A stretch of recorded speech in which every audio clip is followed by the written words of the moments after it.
बिस्मिल्लाहिर्रहमानिर्रहीम अस्सलाम वालेकुम। I am doctor Zain Ijaz from medical cops. अच्छा, तो आज की वीडियो में आपको मैं बताने जा रहा हूँ NRE-1 की प्रिपरेशन। ठीक है, तो अभी तक आपका जो NRE-1 है 2025 नवंबर या दिसंबर अटैम्प्ट, ठीक है, अभी तक डेट अनाउंस नहीं हुई। ठीक है, तो मैं आपको एक 30 डेज़ का प्लान बता रहा हूँ। तो इस 30 डेज़ के प्लान को आप फॉलो करके चलें। ठीक है, और आपने जहाँ से मर्ज़ी तैयारी की है, ठीक है, उस तैयारी आपने की हुई है या साथ साथ तैयारी कर रहे हैं। ठीक है, तो इस प्लान के मुताबिक चलें, खुद को प्रिपेयर करें, MCQs प्रैक्टिस करें, तो इंशाल्लाह आपका NRE-1 पास हो जाएगा। ठीक है, तो ये एक ना 30 डेज़ का प्लान है। ठीक है, तो आपने आज से है 17 अक्टूबर, ठीक है, 17 अक्टूबर है। तो अगर आप ये प्लान को फॉलो करते हैं कल से 18 अक्टूबर से, ठीक है, और ये 17 नवंबर को आपका ये प्लान ख़त्म हो जाएगा और you will be fully prepared. आपने जहाँ से मर्ज़ी पढ़ा, आपने फर्स्ट एड से पढ़ा, आपने स्टेप 2 सीखे से पढ़ा, आपने जिस भी टीचर से पढ़ रहे हैं, ठीक है, वट एवर, तो लेकिन आपने इस प्लान को अच्छे से फॉलो करें और आप तैयारी स्टार्ट करें। ठीक है, तो अगर प्लान की बात करें, हम स्टार्ट करें, तो हम शुरू करते हैं फ्रॉम सर्जरी। ठीक है, सर्जरी इसलिए है क्योंकि आपको पता है कि आपकी सर्जरी NRE-1, ठीक है, 48 MCQs आते हैं। तो 48 MCQs बहुत ज़्यादा मायने रखते हैं। ठीक है, तो और कभी कभार बहुत इजी भी MCQs होते हैं, कभी कभार ट्रिकी MCQs भी होते हैं। ठीक है, तो आपने सर्जरी को पहले से स्टार्ट करना है। ठीक है, तो सर्जरी को पहले से स्टार्ट करते हुए आपने स्टार्ट करना है 3 दिन में आपने सर्जरी कंप्लीट करनी है। ठीक है, तो आपने अपने जितने भी टॉपिक्स आपने पढ़े हुए हैं, जहाँ से भी पढ़े हैं, उन टॉपिक्स को 3 डेज़ पे डिवाइड करें। ठीक है ना, इक्वल, और उनको साथ आपने क्या कर लेना, साथ अब 18,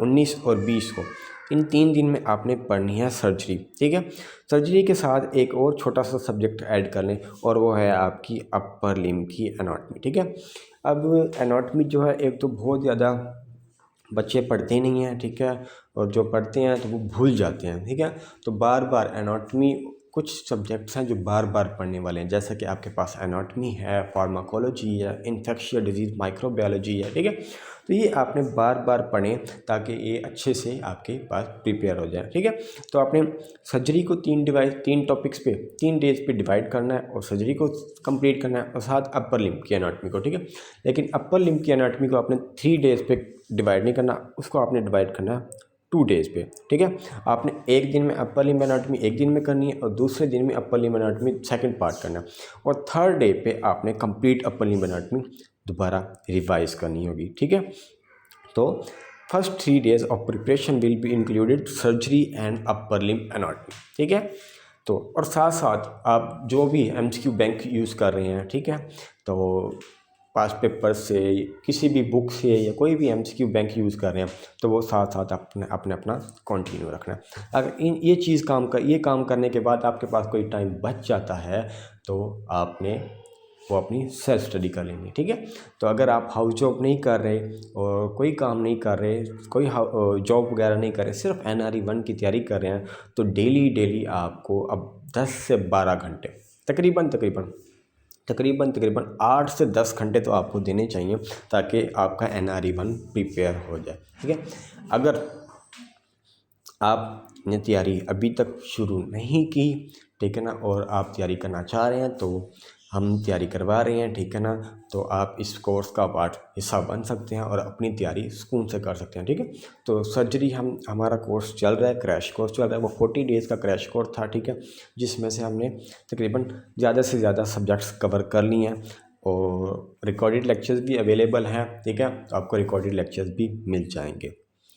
तो सर्जरी और अपर लिम्ब एनाटॉमी ख़त्म करने के बाद आपने फिर आना है मेडिसिन पे। ठीक है, तो आपने 21, 22, 23, 24 ये 4 दिन में आपने क्या पढ़नी है, अपनी GIT सिस्टम और रीनल सिस्टम पढ़ना है। ठीक है, तो मतलब ये कि 2 मेडिसिन के चैप्टर्स आपने ख़त्म करने हैं, हमारी गैस्ट्रोइंटेस्टाइनल सिस्टम और रीनल सिस्टम, ठीक है। तो 2 दिन आपने देने हैं जीआईटी को और 2 दिन देने हैं रीनल सिस्टम को, किडनी को दे देने हैं, ओके। तो उन फर्स्ट 2 डेज़ में आपने जीआईटी पढ़ लेनी है, सेकंड 2 डेज़ में आपने रीनल पढ़ लेनी है। साथ के साथ ही आपने जीआईटी स्टार्ट की होगी तो आपने एक और एनाटॉमी का पार्ट पढ़ लेना है और वो है आपकी एब्डोमेन एनाटॉमी, ठीक है। एब्डोमेन एनाटॉमी क्योंकि इसलिए इसके साथ ऐड कर दिया क्योंकि साथ ही आपने जीआईटी पढ़नी है। जीआईटी पे आपने stomach disease, oesophageal disease, liver disease, intestinal disease, वो सारा कुछ पढ़ना है। और साथ ही ऊपर आप सर्जरी पढ़ के आए होंगे, ठीक है। तो इसलिए आपको यहाँ पे एब्डोमेन की एनाटॉमी भी साथ ही ऐड कर दी, ठीक है। तो एब्डोमेन की एनाटॉमी भी आपने ऐसे पढ़ लेनी है कि एब्डोमेन की एनाटॉमी को आपने 3 डेज़ पे डिवाइड कर देना, ठीक है। तो फर्स्ट 3 डेज़ में आपने एब्डोमेन की एनाटॉमी सेगमेंट्स वाइज पढ़ लेनी है और 4th डे पे आपने एब्डोमेन की एनाटॉमी फुली उसको रिवाइज कर लेना, ठीक है। तो इस तरीके से आपने इन 4 दिनों में, अगले 4 दिनों में आपने जीआईटी सिस्टम पढ़ लेना और रीनल सिस्टम पढ़ लेना। कमिंग टू द नेक्स्ट 25 अक्टूबर, ठीक है। तो उसको आप उस दिन आपने सिर्फ एक ही चैप्टर पढ़ना है, एक ही सब्जेक्ट पढ़ना है, which is the ENT, ear nose throat, ठीक है। ये क्लिनिकल सब्जेक्ट है आपका, ठीक है। तो इसमें से 6 MCQ आते हैं NRE1 से, ठीक है। तो ये एक बहुत इंपॉर्टेंट सब्जेक्ट है, इसको भी आपने अच्छे से पढ़ना है। तो एक ही दिन में इसको आपने पढ़ लेना है। कुछ ईयर की डिजीज़ हैं, कुछ नोज़ की हैं और कुछ थ्रोट की हैं, ठीक है। तो बहुत अच्छे से आपने ENT को पढ़ना है, इसको सिर्फ आपने पूरा एक दिन देना। अब आगे आते हैं, ठीक है। आगे आते हैं, फिर आपने मेडिसिन स्टार्ट कर देनी है। अगली मेडिसिन आपने फिर 4 दिन लेने हैं, 26, 27, 28, 29 अक्टूबर, ठीक है। अगले 4 दिन आपने सिस्टम पढ़े हैं 2, रेस्पिरेटरी सिस्टम और एंडोक्राइनोलॉजी सिस्टम, ठीक है। तो फर्स्ट 2 डेज़ में आपने रेस्पिरेटरी और सेकंड 2 डेज़ में आपने पढ़ लेनी है एंडोक्राइनोलॉजी, ठीक है। इसकी मेडिसिन कंप्लीट पढ़ लेनी है, ठीक है। तो आप रेस्पिरेटरी सिस्टम साथ पढ़े होंगे तो यहाँ पे हम एनाटॉमी का एक और पार्ट ऐड कर देते हैं और वो है आपकी थोरैक्स एनाटॉमी, ठीक है। क्योंकि आप रेस्पिरेटरी सिस्टम में लंग्स वगैरह पढ़ेंगे सारे इसी से, तो थोरैक्स में आप उसकी थोरैक्स की एनाटॉमी मतलब लंग्स की एनाटॉमी पढ़ लेंगे, मीडियास्टिनम की एनाटॉमी पढ़ लेंगे, ठीक है। थोरैक्स की ब्लड सप्लाई पढ़ लेंगे कंप्लीट, ठीक है। तो थोरैक्स को भी आपने ऐसे कर लेना कि 3 डेज़ पे डिवाइड कर दें। फर्स्ट 3 डेज़ में आपने एनाटॉमी को थोरैक्स की एनाटॉमी को डिवाइड करना है और 4th डे पे आपने थोरैक्स कंप्लीट रिवाइज कर लेना, ओके। अब आगे आते हैं, अगले आपके पास 4 दिन और हैं, वो है 30 अक्टूबर, 31 अक्टूबर, 1 नवंबर एंड 2 नवंबर। फिर आपने मेडिसिन को टच करना है और वो आपके पास 2 सब्जेक्ट हैं, एक है आपके पास कार्डियोवास्कुलर सिस्टम और एक है हीमाटोलॉजी, ठीक है। तो ये 2 आपके पास सिस्टम होंगे। फर्स्ट 2 डेज़ में आपने कार्डियोलॉजी पढ़ लेनी है और नेक्स्ट 2 डेज़ में हीमाटोलॉजी, और साथ ही आपने एनाटॉमी का एक और पार्ट ऐड कर देना और वो है आपके पास लोअर लिम्ब एनाटॉमी। ये भी 4 डेज़ में आपने लोअर लिम्ब की एनाटॉमी पढ़नी है। 3 डेज़ में आपने पहले इसको सेगमेंट में 3 सेगमेंट्स में डिवाइड करना और 4th डे पे आपने कंप्लीट लोअर लिम्ब एनाटॉमी पढ़नी है, ठीक है। अब 18 से लेके 2 तारीख तक आए तो आप ये बन जाते हैं आपके तकरीबन 2 वीक्स बन जाते हैं, ठीक है। तो 2 वीक्स में आपने 3 मेजर क्लिनिकल सब्जेक्ट ख़त्म कर लिए होंगे, which include surgery, ENT and, ठीक है, सर्जरी, ENT और आपके पास कंप्लीट एनाटॉमी, ठीक है ना, अप्लाइड एनाटॉमी और आपके पास 6 मेडिसिन के सिस्टम, ठीक है। तो इस 2 वीक्स में आप ये फुली प्रिपेयर्ड हो जाएंगे अगर आप इस प्लान को फॉलो करते रहेंगे, ठीक है। तो आप फुली प्रिपेयर्ड होंगे, फुल कॉन्शियस होंगे, ठीक है। तो मोटिवेटेड होंगे कि मैं कुछ ना कुछ अच्छे से तैयारी कर रहा हूँ या कर रही हूँ, ठीक है। तो आगे आते हैं 3 नवंबर पे आप पढ़ेंगे आई ऑप्थेल्मोलॉजी, ठीक है। तो ऑप्थेल्मोलॉजी के भी 6 MCQs होते हैं आपके NRE पार्ट 1 में। तो इसको भी बहुत ENT और आई दोनों इजी सब्जेक्ट्स हैं, लेकिन कभी कभार आपके एग्ज़ाम में वो ट्रिक क्वेश्चंस भी पूछ लेते हैं, ठीक है। तो आई को भी आपने कंप्लीट एक पूरा दिन दे देना है। आगे आते हैं, आगे हमारे पास है 3 दिन, 4 नवंबर, 5 नवंबर, 6 नवंबर, ठीक है। तो इन 3 दिनों में जनाब आपने पढ़ लेनी है अपनी न्यूरोलॉजी, ठीक है, सेंट्रल नर्वस सिस्टम, क्योंकि वो बहुत लेंथी सिस्टम है, ठीक है। तो उसको बहुत सारे क्वेश्चन भी आते हैं, क्योंकि न्यूरोलॉजी भी, इसके भी 3 चीज़ें हैं। एक तो आपके पास न्यूरो एनाटॉमी है, दूसरी हेड एंड नेक एनाटॉमी है और तीसरी चीज़ न्यूरोलॉजी है, ठीक है। तो ये 3 दिन है, ठीक है। तो आपने क्या कर लेना है, हेड एंड नेक एनाटॉमी या न्यूरो एनाटॉमी उसको 3 डेज़ पे डिवाइड कर देना है, ठीक है, और उनको 1 बाय 1 पढ़ना है, और साथ साथ आपके न्यूरोलॉजिकल डिजीज़ जो हैं, मेडिसिन की जो डिजीज़ हैं वो साथ साथ पढ़ लेने हैं, ठीक है। तो यहाँ तक आपके पास 6 नवंबर तक आपके पास आपकी कंप्लीट मेडिसिन को कवर हो चुकी होगी। ENT, आई और सर्जरी, ये आपके पास मेजर सब्जेक्ट जो हैं। अब देखें, सर्जरी के 48 MCQs होते हैं, मेडिसिन के 50 MCQs होते हैं, ठीक है, और ENT और आई के 6 MCQs होंगे। तो ये टोटल आपके तकरीबन बन जाते हैं 110 MCQs बन जाते हैं, ठीक है। 110 MCQs आप 20 दिनों में कवर कर लेंगे, 110 MCQs, ओके। अच्छा, फिर आगे चलते हैं हम 3 दिन देते हैं पीडियाट्रिक्स को, ठीक है, पीड्स को देते हैं। अब पीड्स 7, 8, 9 नवंबर को आपने क्या पढ़नी है, सिर्फ 3 दिन में पीडियाट्रिक्स पढ़नी है। अगर आपने अच्छी सी पीडियाट्रिक्स पढ़ी हुई है, ठीक है, तो आप उसको अगर 1 दिन में पढ़ सकते हैं, 2 दिन में पढ़ सकते हैं, तो बेस्ट है। आप उसको इतने दिनों में पढ़ लीजिएगा, ठीक है, और बाकी जो टाइम आपके पास बच जाएगा, आप ऊपर जो भी सब्जेक्ट पढ़ के आए हैं, जो सारे पढ़ के आए हैं, जो आपको डिफ़िकल्ट सा लगता होगा, वो आपने क्या कर लेना है, रिवाइज कर देना है। फिर नेक्स्ट 3 डेज़ पे आपने पढ़ लेनी है गायनी एंड ऑप, ठीक है, 10, 11, 12 नवंबर को। तो इन 3 दिनों में आपने गायनी ऑप पढ़ लेनी है, ठीक है, सिर्फ और गायनी ऑप आपने पढ़नी है। अब कुछ हमारे पास कुछ माइनर बेसिक सब्जेक्ट्स रह जाते हैं, ठीक है, जो आपके इम्पॉर्टेंट है, ठीक है, जिनमें से आपके पास तकरीबन 20 to 30 MCQs आ जाते हैं, ठीक है। तो उनको भी हमने मिस नहीं करना। अगर आपने उनको पढ़ा हुआ है तो ठीक है, जहाँ से भी पढ़ा हुआ है, ठीक है, अगर नहीं पढ़ा हुआ तो उनके जो इम्पोर्टेंट टॉपिक्स हैं, क्लिनिकल टॉपिक्स हैं, ठीक है, तो वो आप वहाँ से भी पढ़ सकते हैं।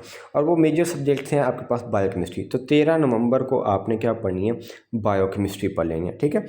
और फिर 14 नवंबर को जनरल पैथोलॉजी, ठीक है।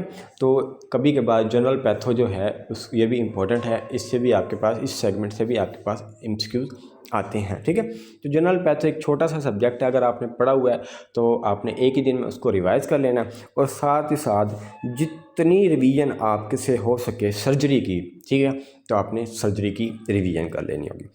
फिर 15 नवंबर को एक इम्पॉर्टेंट सब्जेक्ट रह जाता है, और वो है आपकी इन्फेक्शियस डिजीज़ या माइक्रोबायोलॉजी, ठीक है।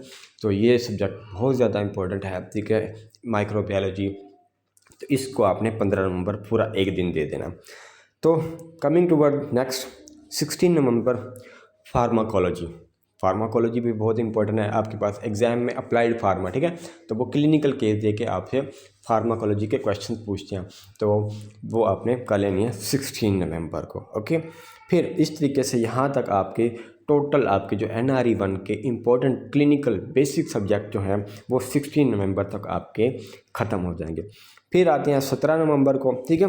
तो 17 नवंबर पे जितनी आपने एनाटॉमी पढ़ी है, upper limb, lower limb, thoracic, abdomen, lower limb, head and neck, उसको रिवाइज़ कर लेना है, और साथ ही साथ ENT और आई को रिवाइज़ कर लेना है अच्छे से। तो इस तरीके से 17 नवंबर तक आपकी कंप्लीट, ठीक है, अब जो आपकी कंप्लीट वो होगी NRE 1 के सब्जेक्ट्स आप उनको कवर कर चुके होंगे।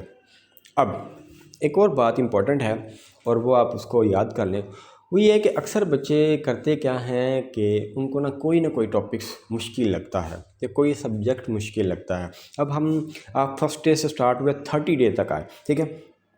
तो आपने करना क्या है, आपने करना ये है कि अपने एक नोटबुक बना लें, छोटी सी नोटबुक बना लें, ठीक है, और वो बहुत हेल्पफुल होगी। और उस नोटबुक में आपने करना क्या है, फ़र्ज़ कर लें आपने सर्जरी स्टार्ट की, ठीक है, सर्जरी स्टार्ट की, तो सर्जरी में कुछ हॉलमार्क आ गया, ठीक है, कुछ इन्वेस्टिगेशन ऑफ चॉइस आ गया, कुछ किसी आर्गन की लेंथ आ गई, किसी आर्गन का वेट आ गया, या कोई ऐसी क्रोमोसोमल डिसऑर्डर्स आ गए, ठीक है ना, ठीक है। तो इन्वेस्टिगेशन ऑफ चॉइस आ गई, ट्रीटमेंट ऑफ चॉइस आ गई, डायग्नोस्टिक प्रोसीजर पूछ लिया, ठीक है। तो ये जो चीज़ें होती है ये आपके बहुत ज़्यादा इंपॉर्टेंट होती है, ठीक है। तो अब अक्सर बच्चे जो कंफ्यूज हो जाते हैं रिलेटेड टू इन्वेस्टिगेशन, ठीक है, तो आपके पार्ट 1 में ना इन्वेस्टिगेशन का पोर्शन बहुत ज़्यादा इंपॉर्टेंट होता है। वो इसलिए अक्सर वो सिनेरियो में पूछ लेते हैं कि वो सारा केस दे देते हैं, और फिर वो कहते हैं कि व्हाट इज़ इनिशियल इन्वेस्टिगेशन, ठीक है। अब वो आपसे पूछना चाह रहे हैं कि ये आप केस पढ़ेंगे, वो आपसे पूछ लेंगे, आपको समझ आ जाएगा, केस पकड़ लेंगे कि जनाब फ़र्ज़ कर लें ये तो अब है एक्यूट कोलिसिस्टाइटिस का केस है ना, ठीक है। तो आप फिर वो पूछेंगे what is initial investigation. Initial investigation हमें क्या करना चाहिए, he is not asking about the diagnostic, he is not asking about the investigation of choice, वो आपसे एक इनिशियल इन्वेस्टिगेशन पूछ रहा है, ठीक है। लेकिन जब वो आपसे पूछेगा डायग्नोस्टिक चॉइस क्या है, व्हाट इज डायग्नोस्टिक, मतलब वो ये पूछना चाह रहा है कि ऐसा ऑप्शन चूज़ करें जिससे इस डिजीज़ का डायग्नोसिस बन जाए, ठीक है। या फिर वो पूछ सकता है what is the investigation of child, या वो ऑप्शन चूज़ करें जिससे आपके पास वो सिनेरियो की इन्वेस्टिगेशन, उस डायग्नोसिस कंप्लीट हो जाए, ठीक हो गया। तो इस तरीके से आपने ये एमसीक्यूज़ को सॉल्व करना होता है, ठीक है।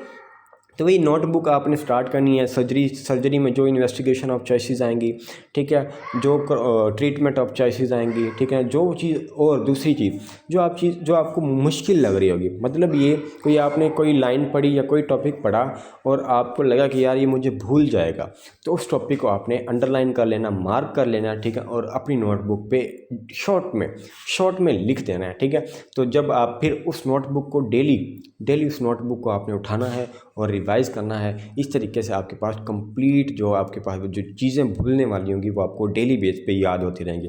जैसे कि आगे फिर जीआईटी, रीनल सिस्टम है, एब्डोमिन एनाटॉमी में जो लैंडमार्क्स हैं, लैंडमार्क्स बहुत इंपॉर्टेंट है, ठीक है, ठीक हो गया। अब जैसे कि वो पूछ सकते हैं कि सुपीरियर मेसेंटेरिक आर्टरी की लोकेशन कहाँ पे है, उसका लैंडमार्क पूछ सकते हैं, उसका रिलेशन पूछ सकते हैं, ठीक है।